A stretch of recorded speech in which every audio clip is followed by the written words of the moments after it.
O Senhor esteja convosco. Proclamação do Evangelho de Jesus Cristo segundo Lucas.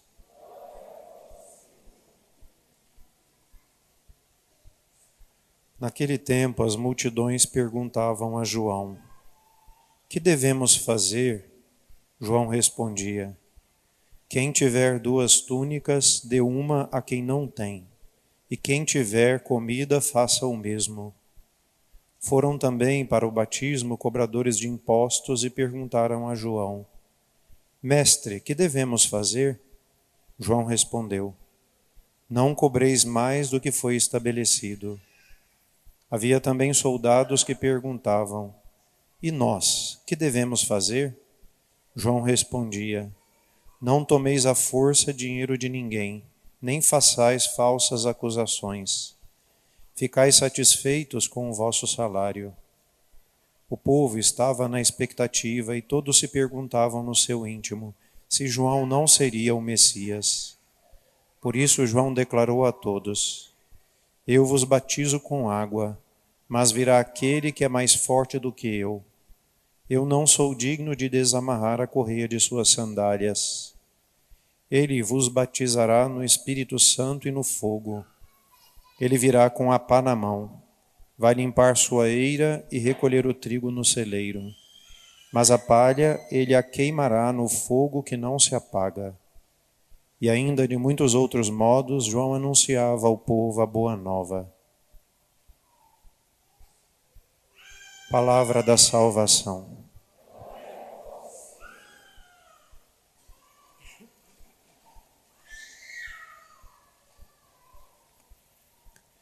Meus caros irmãos, todos os anos eu explico essa questão da cor do paramento do padre, porque fica bastante evidente que tem alguma coisa bastante diferente nesse domingo que nós estamos celebrando. É o 3º domingo do Advento. Isto acontece uma outra vez durante o ano, no 4º domingo da Quaresma, né? Este do Advento é chamado de domingo Gaudete. É uma palavra latina que é um imperativo que diz alegrai-vos, né? E o 4º domingo da Quaresma é chamado de domingo Letare, porque tem mais ou menos o mesmo sentido, né?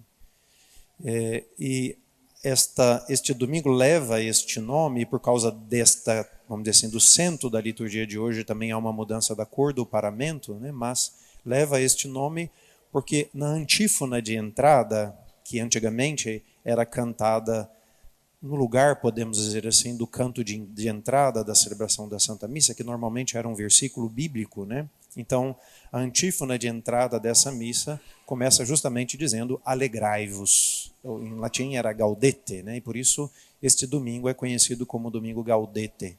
E pela proximidade do tempo do Natal, né? E por causa desta alegria que já está sendo anunciada, justamente também por causa da proximidade do Natal, então a cor do paramento, que costumeiramente no Advento é roxa, uma cor bastante intensa, que lembra a intensidade interior com que deveríamos viver este tempo, né?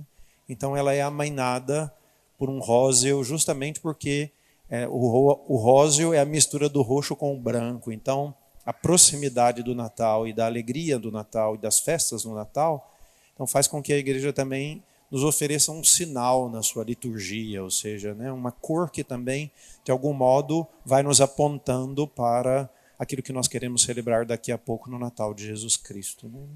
E é interessante porque não só na primeira leitura de hoje, na antífona de entrada, né, aparece essa expressão alegrai-vos, mas também aparece na primeira leitura, apareceu também no Salmo, na antífona e também na segunda leitura, né? E por isso o tema central, podemos dizer assim, da liturgia de hoje é justamente a alegria, né? Essa semana, pensando nesta celebração, me dei conta de uma coisa, que apesar de que a gente escuta essas leituras, e talvez hoje assim a gente, mais um ano e mais uma vez, tenhamos escutado essas leituras e a explicação que eu vou dar, mas me parece que este tema, podemos dizer assim, esta palavra alegria, ela tem mais importância para a nossa vida do que nós podemos nos dar conta, né? E por isso eu queria assim pedir uma atenção redobrada para que a gente pense, né? Para que vocês não só me escutem, mas que a gente possa realmente pensar sobre isto, né? Então, a palavra alegria, essa expressão, de modos diferentes, né? Ela é uma palavra muito importante para a nossa vida, como eu disse, mais do que nós conseguimos imaginar, né?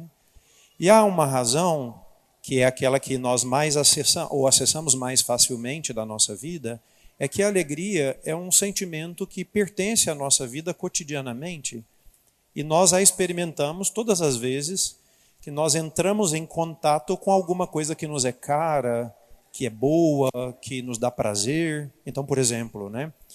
Se a gente está num dia assim, com muito calor, né? Então, assim, você toma um suco gelado, uma água gelada, né? Aquilo nos dá um certo prazer, uma certa satisfação, porque está muito calor e aquela água gelada, ela provoca em nós uma sensação boa, um prazer, podemos dizer assim.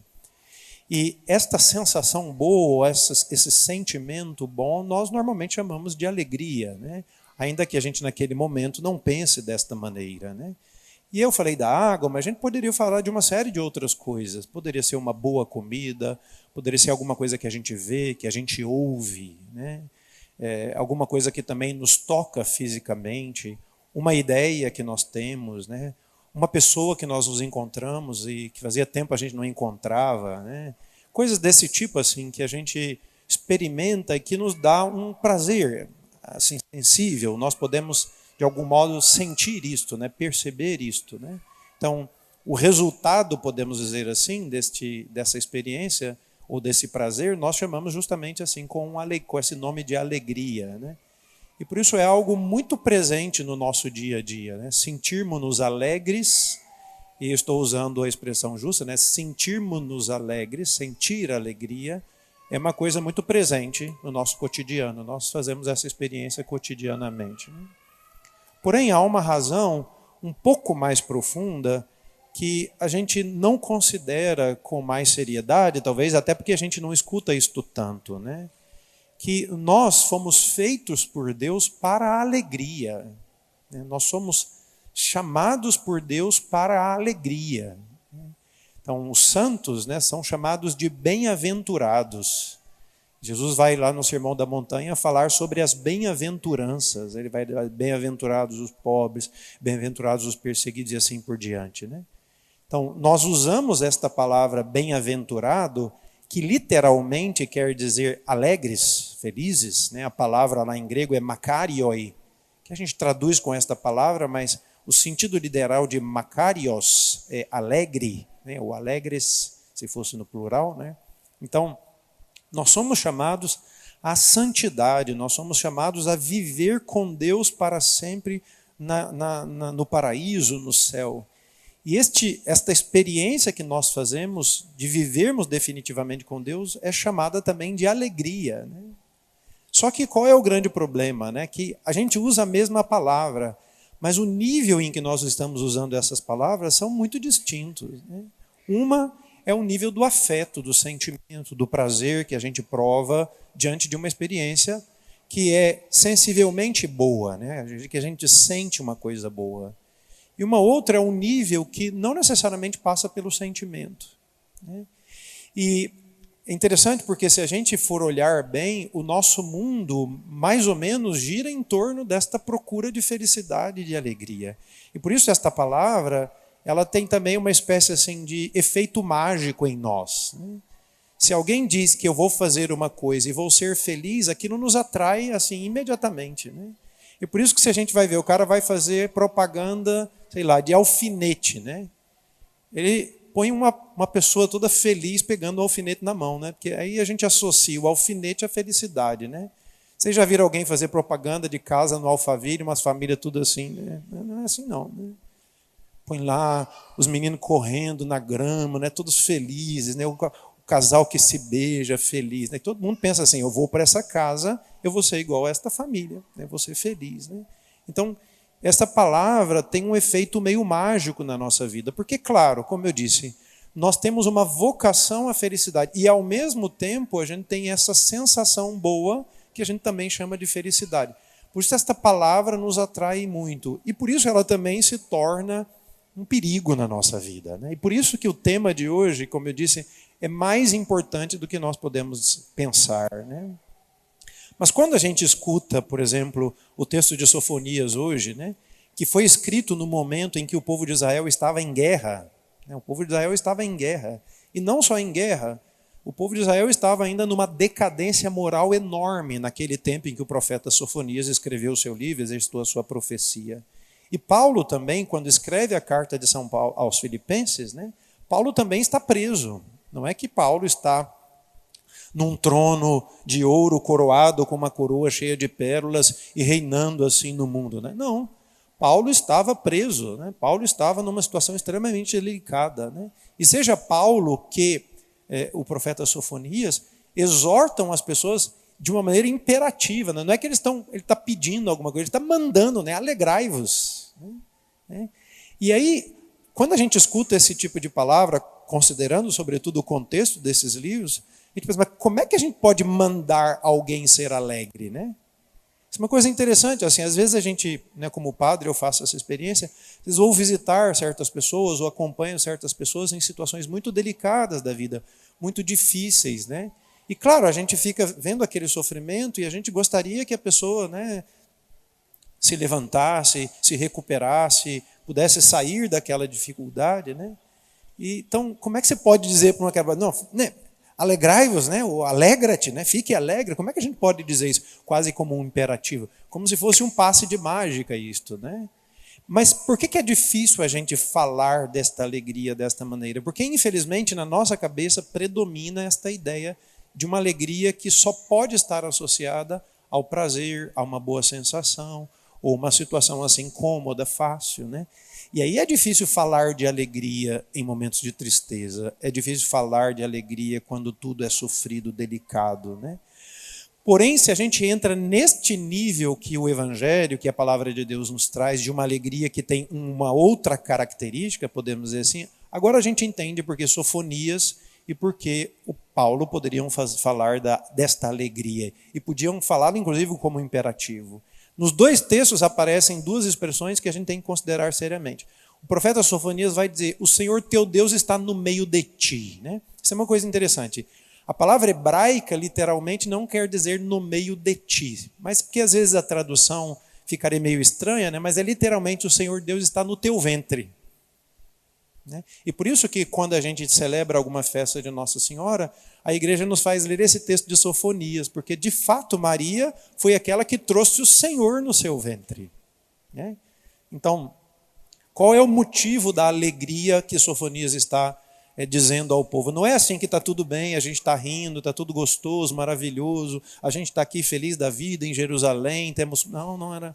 Porque o Senhor teu Deus está no meio de ti, né? E Paulo a mesma coisa, ele vai dizer, alegrai-vos no Senhor, eu vos repito, alegrai-vos, o Senhor está próximo, né? É a proximidade de Deus, é esta presença de Deus que traz a verdadeira alegria, ou esta alegria neste nível que o Evangelho e a palavra de Deus nos traz, né? E aqui podemos dizer assim, o grande desafio nosso, é o grande desafio nosso, sermos capazes de descobrir na nossa vida essa verdadeira alegria. Claro, gente, eu não estou aqui pretendendo que a nossa vida tenha que ser sempre sofrida, difícil, desconsiderando este aspecto afetivo da alegria. Claro que a gente também faz experiências afetivas de alegria, mas o problema é quando nós esperamos que a verdadeira alegria esteja justamente aqui, nesta parte afetiva. Porque aí eu crio para mim um grandíssimo problema. Significa que quando não tem sentimento bom, então eu não seria alegre, né? Ou quando as coisas não estão boas, prazerosas, fáceis, eu também não seria alegre, né? E sejamos bastante honestos, se a gente fosse passar um pente fino na nossa vida, desse jeito, não é que seria muito fácil ser feliz, não, né? Porque a vida é dura, né? Ela é exigente, né?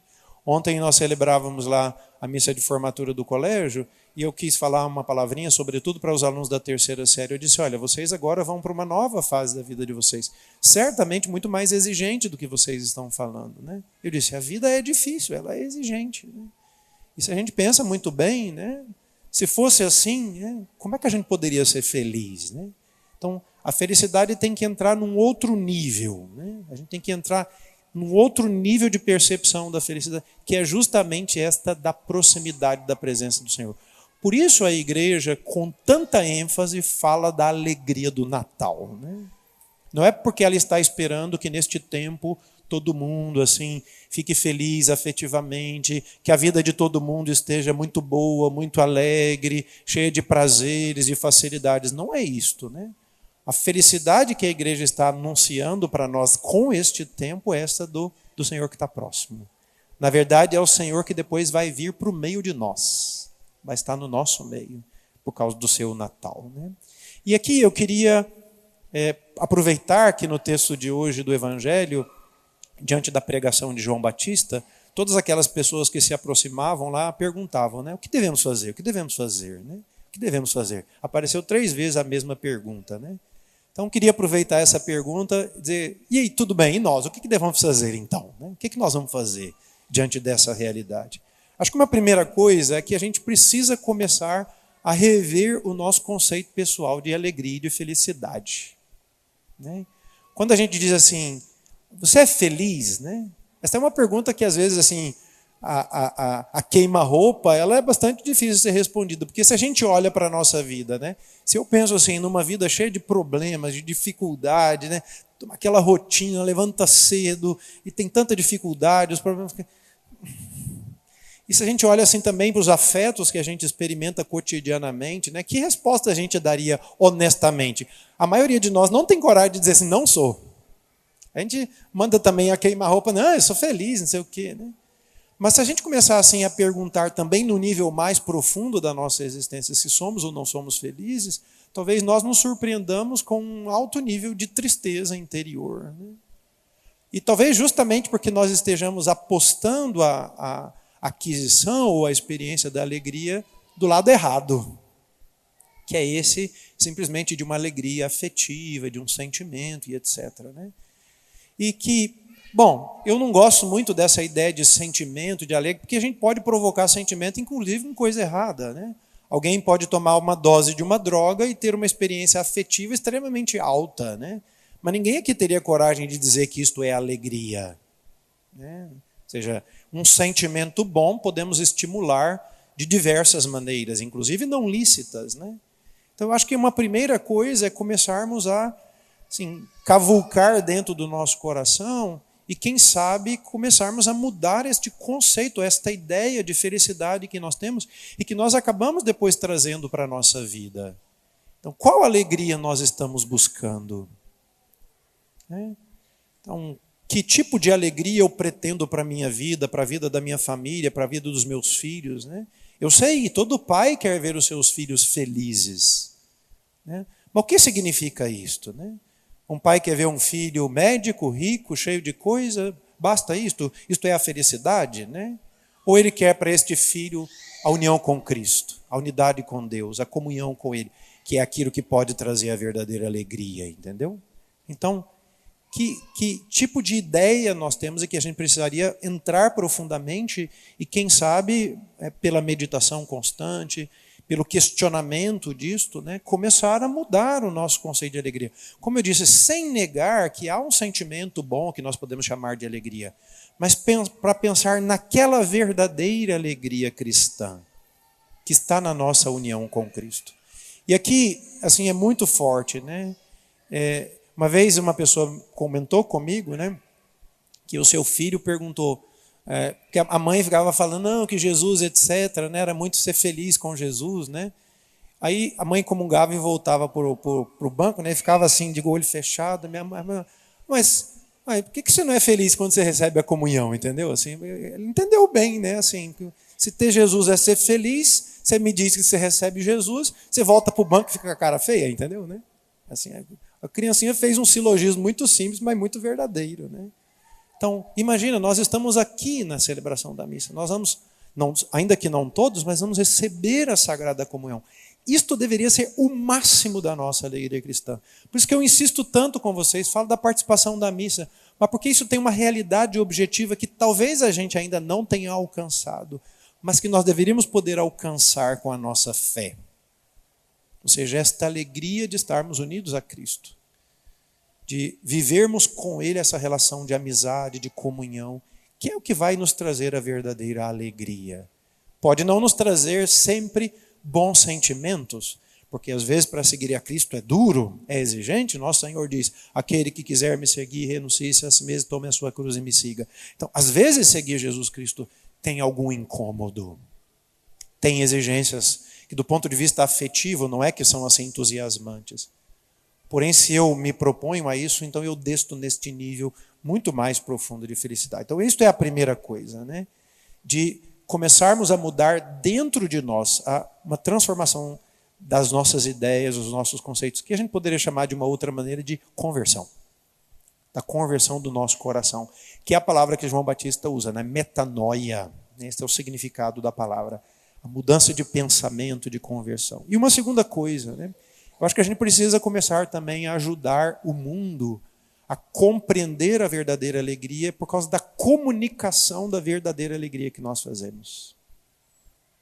Nós, como cristãos, precisamos comunicar a este mundo pelo nosso estilo de vida, pela maneira como nós vivemos, inclusive nas nossas relações, onde a gente coloca o acento da felicidade das nossas relações. Então, em tudo do modo como nós vivemos no mundo, deveríamos ser capazes de também comunicar a este mundo esta verdadeira alegria, que na verdade vem justamente com Cristo. E por isso eu queria insistir de novo, né? Nós não podemos ficar olhando para o nosso umbigo, né? Ao nosso redor tem muita gente que ainda acha que só ter um carro, um celular, né? Isto é ser feliz, né? E sejamos bastante honestos. Assim, da próxima vez que você adquirir um bem novo, né, olhe para dentro de si e meça quanto tempo vai durar aquele sentimento bom. Né? A gente sabe, 2 dias depois acabou tudo. Né? Pode ser um celular, pode ser uma casa, pode ser um carro, pode ser uma roupa. Né? 3 dias depois já não tem mais nada. Né? Então, que alegria seria esta que duraria só desse tantinho? Né? Eu não quero uma dessa para mim, não. Né? Eu quero uma que dure a eternidade, né? Que nunca acabe. E esta que dura para a eternidade está justamente no outro nível. Então a gente precisa comunicar com as pessoas esta verdadeira alegria, pelas nossas relações, pelo nosso estilo de vida e etc. Né? E como eu falei para vocês, eu queria nesse tempo do Natal ir fazendo algumas indicações concretas para o Natal desse ano. Naquele primeiro dia eu falei de 3 coisas, agora eu queria falar só de uma. Né? Se a nossa alegria vem da nossa união com Cristo, então não poderia ter verdadeira alegria do Natal sem a participação da Santa Missa, sem a possibilidade de receber a Sagrada Comunhão. Se nós entendermos, ao menos intelectualmente num primeiro momento, de que a verdadeira alegria está na nossa união com Cristo, então o Natal de Jesus deve ser antes celebrado na Sagrada Liturgia. Porque aqui a gente tem a possibilidade de experimentar o que diz Sofonias. O Senhor Deus está no teu ventre, está no meio de ti. Aqui a gente tem essa possibilidade de entrar na mais íntima e profunda comunhão com Cristo, que deveria nos dar aquela verdadeira alegria do Natal. Por isso eu queria pedir que vocês, ainda tem tempo, né? Eu falei lá naquele primeiro dia, né, que a gente precisaria organizar tudo para que no Natal Jesus estivesse no centro. E hoje eu queria dizer, né, a gente também precisa organizar tudo para que a missa esteja no centro. No centro, desculpe. Justamente porque é aqui que a gente vai poder receber a Sagrada Comunhão. Então, como é que eu vou organizar, por exemplo, o horário da ceia, a chegada da minha família? Como é que a gente vai fazer isso? E já que a gente tem que comunicar isso aos outros também, por que não organizarmos tudo de tal sorte que a família venha para a missa? Porque depois a gente fala, não, eu vou, depois eu encontro com a mãe. Não, vamos todo mundo. Né? E aqui já há um senso apostólico muito interessante. A gente tem que começar assim a organizar para que a nossa família também aprenda isto. Né? Os nossos filhos, nosso esposo, a nossa esposa, os nossos pais. Né? Como é que a gente vai organizar o dia do Natal, a noite do Natal, para que naquele dia a gente pudesse realmente, como família, participarmos desta alegria do encontro com o Senhor. Né? Não há uma receita mágica, certamente, para isso, e nem receita para aprender essa felicidade que vem de Deus. Mas não tenho dúvida de que se a gente se empenha pela oração, pela meditação, na escuta da palavra, a gente vai pouco a pouco encontrando também as luzes do Senhor para que, de fato, a gente entenda e viva de uma outra maneira o que o Senhor quer nos dar. Louvado seja o nosso Senhor Jesus Cristo.